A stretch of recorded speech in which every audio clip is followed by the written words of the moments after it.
नमस्कार मित्रों, आज 15 मई 2024 और वार है बुधवार। और बुधवार को हम प्रस्तुत करते हैं दीनदयाल की चौपाल कार्यक्रम में एक हिंदी बाल कहानी का वाचन। आज एक ऐसे ऊर्जावान रचनाकार की बाल कहानी का वाचन करूंगा जिनका नाम है शिव मोहन यादव। आप नई दिल्ली में अपनी सेवाएं दे रहे हैं और कानपुर देहात उत्तर प्रदेश के वासी हैं। तो 5 बज चुके हैं और 5 बजे का समय दिया हुआ है। और सुरेश चंद्र जी सरवाहारा कोटा राजस्थान से आप पधारे हैं। आपका बहुत बहुत स्वागत, शुभ संध्या, आपको प्रणाम। आपको भी सुरेश जी बहुत बढ़िया, समय के बहुत पक्के हैं आप। और ज्ञान प्रकाश पीयूष जी सिरसा हरियाणा से, भाई आपका भी बहुत बहुत स्वागत। आप भी रचना का और साहित्य का बहुत मान सम्मान करते हैं, आप पधारे, आपका बहुत बहुत स्वागत।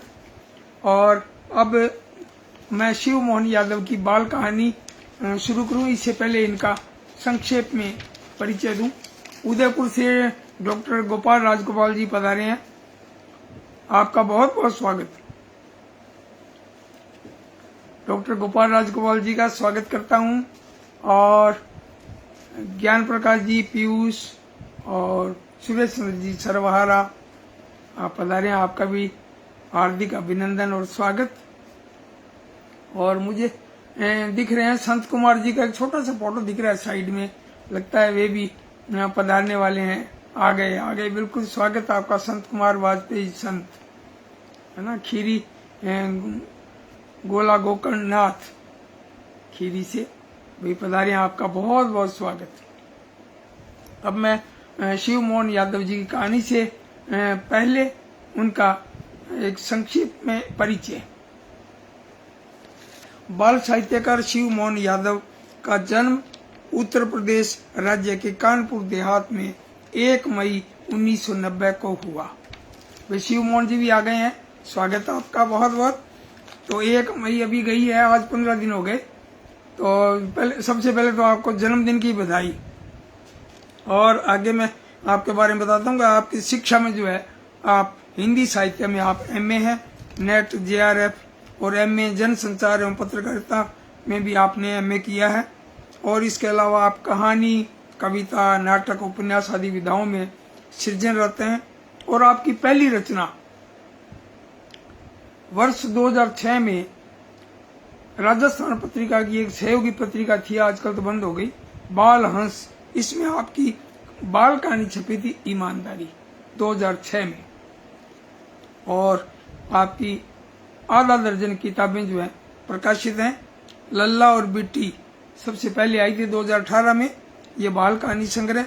सिंहों के अवतार तुम ही हो, ये 2020 में हिंदी गजल संग्रह। उड़ने वाली कार 2021 में बाल कविता संग्रह। और जंगल में मस्ती बाल कविता संग्रह 2022 में। और चुनिंदा बाल कविताएं, ये बाल कविताओं का संग्रह 2023 में। और गन्ना, ये 2023 में ये कहानी संग्रह। सूरजाराम जी बिश्नोई पधारे हैं, बहुत बहुत स्वागत सूरजाराम जी भाई। और पारसन जैन साहब देवली टोंक से, और सूरजाराम जी हनुमानगढ़ से, मेरे सहकर्मी, मेरे साथी और हमारे स्कूल के प्रिंसिपल। और साहिब हबीब फलाही, क्या बात है, कह रहे हैं शिव मोहन जी को नमस्कार भाई, बहुत बहुत स्वागत आपका, पधारे शाहिद हबीब साहब। और मैं अब इनके बारे में बताना चाहूंगा कि शिव मोहन यादव जी को साहित्य में कौन कौन से पुरस्कार मिले हैं। अनिता शर्मा गंगाधर अजमेर से पधारी हैं, प्रणाम आपको भी। और इनको पुरस्कार मिले हैं उमाकांत मालवीय युवा बाल साहित्य सम्मान उत्तर प्रदेश हिंदी संस्थान का मिला आपको 2017 में, इनको शिव मोहन यादव जी को। और पंडित प्रताप नारायण मिश्र युवा साहित्यकार सम्मान मिला 2018 में। और बालकृष्ण शर्मा नवीन युवा साहित्यकार सम्मान मिला 2018 में। और अतुल महेश्वरी साहित्यकार सम्मान 2019 में। और राजनारायण चौधरी बाल साहित्य शिखर सम्मान 2022 में। और बाल साहित्य भूषण सम्मान 2024 में। वही खूब सारे आपको पुरस्कार और सम्मान मिले हैं, बहुत बहुत बधाई। और आजकल आप NCERT में हिंदी के सहायक संपादक के पद पर अपनी सेवाएं दे रहे हैं नई दिल्ली में। वही बहुत बहुत शुभकामनाएं। आप खुश रहें, मस्त रहें और सृजन करते रहें, अपनी सेवाएं देते रहें। अब मैं आपकी एक बाल कहानी प्रस्तुत करने जा रहा हूं जो बाल मनोविज्ञान को प्रभावित करते हुए आज की सामयिक कहानी है। बहुत जबरदस्त कहानी है। आप सभी साथी सुनेंगे तो आपको बहुत पसंद आएगी और ये बहुत जरूरी भी है। ऐसी कहानियां समाज में पढ़ी जानी चाहिए, चर्चा की जानी चाहिए, इस कहानी पर मनन भी होना चाहिए। अब आप देखिए, शिव मोहन यादव रचनाकार और इनकी बाल कहानी बोझ। डॉक्टर साहब के आते ही पवन की दादी जी झट से उनके करीब आई और बोली, डॉक्टर साहब मेरा बाबू जल्दी ठीक हो जाएगा ना? चिंता की कोई बात नहीं, कहते हुए डॉक्टर पालीवाल बुद्ध बताए, दवा तो इसे बढ़िया दी थी, आखिर से दोबारा बुखार आ कैसे गया? आपने कुछ कहा डॉक्टर साहब? दादी ने पूछा। नहीं, आप ये बताइए कि 4 दिन पहले जब ये बिल्कुल ठीक होकर यहां से गया था, उसके बाद तो बुखार नहीं आया? नहीं, बिल्कुल ठीक हो गया था। कमजोरी के कारण कुछ दिन स्कूल और ट्यूशन के लिए नहीं भेजा हमारे बाबू को, लेकिन कल जब स्कूल से लौटा तो सिर दर्द की शिकायत कर रहा था। ट्यूशन से लौटने के बाद बाबू का शरीर आग की तरह तप रहा था डॉक्टर साहब। इतने में हम इसे लेकर आपके पास दौड़े आए। पवन की दादी ने यह बात पूरी की। वह पवन को प्यार से बाबू ही कहती थी। स्कूल के बाद ट्यूशन भी? कितने घंटे ट्यूशन पढ़ता है ये? डॉक्टर साहब बोले, इंग्लिश, मैथ्स और साइंस की ट्यूशन पढ़ता है 3 घंटे। पीछे खड़े पवन के पिताजी ने बताया, इतनी छोटी उम्र में आप स्कूल के बाद 3-3 घंटे और ये 3 विषय ट्यूशन पढ़ाते हो? 3 घंटे तक लगातार स्कूल से आने के बाद। क्या आपको नहीं लगता कि ये अभी तो 10-1 वर्ष का बच्चा है? ये लगता तो है डॉक्टर साहब, लेकिन क्या? डॉक्टर साहब वो क्या है ना, बाबू ने 1st स्टैंडर्ड में स्कूल में टॉप किया था, लेकिन इस बार हाफ ईयरली एग्जाम में वो 2nd पोजीशन पर रह गया। इसलिए मैंने सोचा कि सारे सब्जेक्ट की इसकी ट्यूशन लगवा दूं। और जब से यह ट्यूशन जा रहा है तब से इसका स्वास्थ्य भी डाउन हो रहा है। पवन के पिताजी ने बात पूरी की। ओहो, इतना कहते हो डॉक्टर पालीवाल ने अपना सिर नीचे कर लिया। थोड़ी देर में वे बोले, अभी आपका बच्चा 2nd स्टैंडर्ड में पढ़ रहा है और आप उसे स्कूल टॉप कराने की बात कर रहे हो? क्या आपको नहीं लगता कि अभी ये छोटा बच्चा है और ये सब उस पर अतिरिक्त बोझ है? भाई साहब, समझो मेरी बात को। पवन की दादी ये बातें ध्यान से सुन रही थी और उसके पिताजी सिर झुकाए खड़े थे। डॉक्टर साहब ने पवन का माथा छुआ तो तेज बुखार था। वे बोले, आप छूकर देखिए क्या हाल है इसका, और ये किसी अन्य कारण से बुखार नहीं है बल्कि मानसिक बोझ के कारण। कितना दबाव है इस पर, यह बुखार इसी मानसिक परेशानी के कारण है इसको। इतना कहकर डॉक्टर पालीवाल वहीं पड़ी एक बेंच पर बैठ गए। उन्होंने लंबी सांस ली, थोड़ी देर सिर झुकाए बैठे रहे और फिर पवन के पिता का हाथ पकड़कर उन्हें भी वहीं बैठाया। फिर धीरे से बोले, देखिए भाई साहब, आजकल सभी लोग अपने बच्चों को पढ़ा लिखा कर बड़ा आदमी बनाना चाहते हैं। हर माँ बाप की इच्छा रहती है कि उसके बच्चे खूब पढ़ें, खूब आगे बढ़ें। ऐसा लगता है जैसे सब के सब बच्चे आइंस्टीन बना दिए जाएंगे।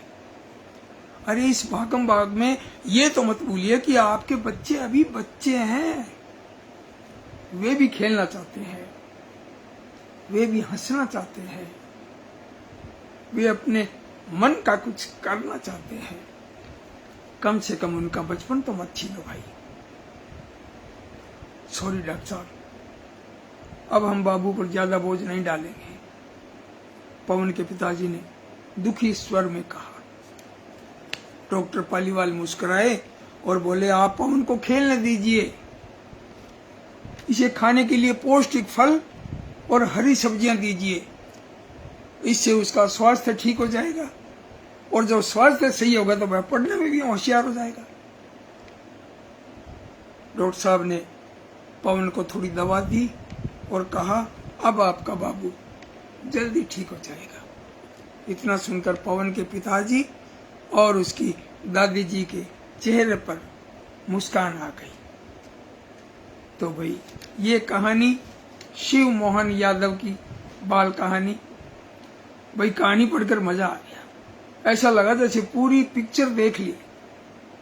वो दादी जी हैं और उस बाबू के यानी कि पवन के पिताजी भी हैं, डॉक्टर साहब हैं और वो लेटा हुआ है बाबू पवन। तो ये पूरा चित्र दिखने लग गया, क्योंकि यही है कहानी की एक सटीक कहानी की विशेषता भी यही है। बंशीधर तातेड़ जी भी पधारे हैं, प्रणाम आपको भी बंशीधर जी, भाई बहुत बढ़िया। और संत कुमार वाजपेयी जी कह रहे हैं, प्रस्तुतकर्ता ने कहानी को अधिक रोचक बना दिया, कहानीकार को कोटि कोटि बधाई। ज्ञान प्रकाश जी पीयूष आप भी बधाई दे रहे हैं, भाई आपको भी बहुत बहुत बधाई। और शिव मोहन यादव जी कह रहे हैं कि हार्दिक आभार आदरणीय सर, इतनी सुंदर प्रस्तुति के लिए कृतज्ञ हूँ। भाई आपकी कहानी भी तो बढ़िया है ना, और कहानी जब बढ़िया हो तो फिर पढ़ने का आनंद भी आता है। पारुल त्यागी आप भी कह रही हैं कि बहुत उम्दा कहानी। पारुल जी पधारे हैं, बहुत बहुत स्वागत है आपका। और पारस जैन साहब, ज्ञान प्रकाश पीयूष और डॉक्टर गोपाल राजगोपाल जी और सुरेश जी सरवाहरा, आपका बहुत बहुत आभार कि आप इस चैनल पर पधारे, आपने बाल कहानी का आनंद लिया। और संत कुमार वाजपेयी संत जी कह रहे हैं सभी पात्र जीवंत हैं। बिल्कुल बिल्कुल, हम देखते हैं समाज में, है ना, ऐसी स्थितियां तो बच्चों पर कितना बोझ, पढ़ाई का बोझ। सब कहते हैं आपका बेटा तो ये मोबाइल खूब चलाता है, कभी कहते हैं टीवी बहुत देखता है।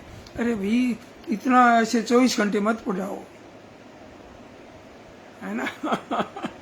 बहुत बढ़िया, ज्यादा ज्ञान देने की जरूरत नहीं है, आप समझ गए हैं तो बहुत बहुत आभार। और कल 5 बजे शाम को मिलते हैं हिंदी बाल कविताओं के साथ। तब तक के लिए इजाजत चाहूंगा।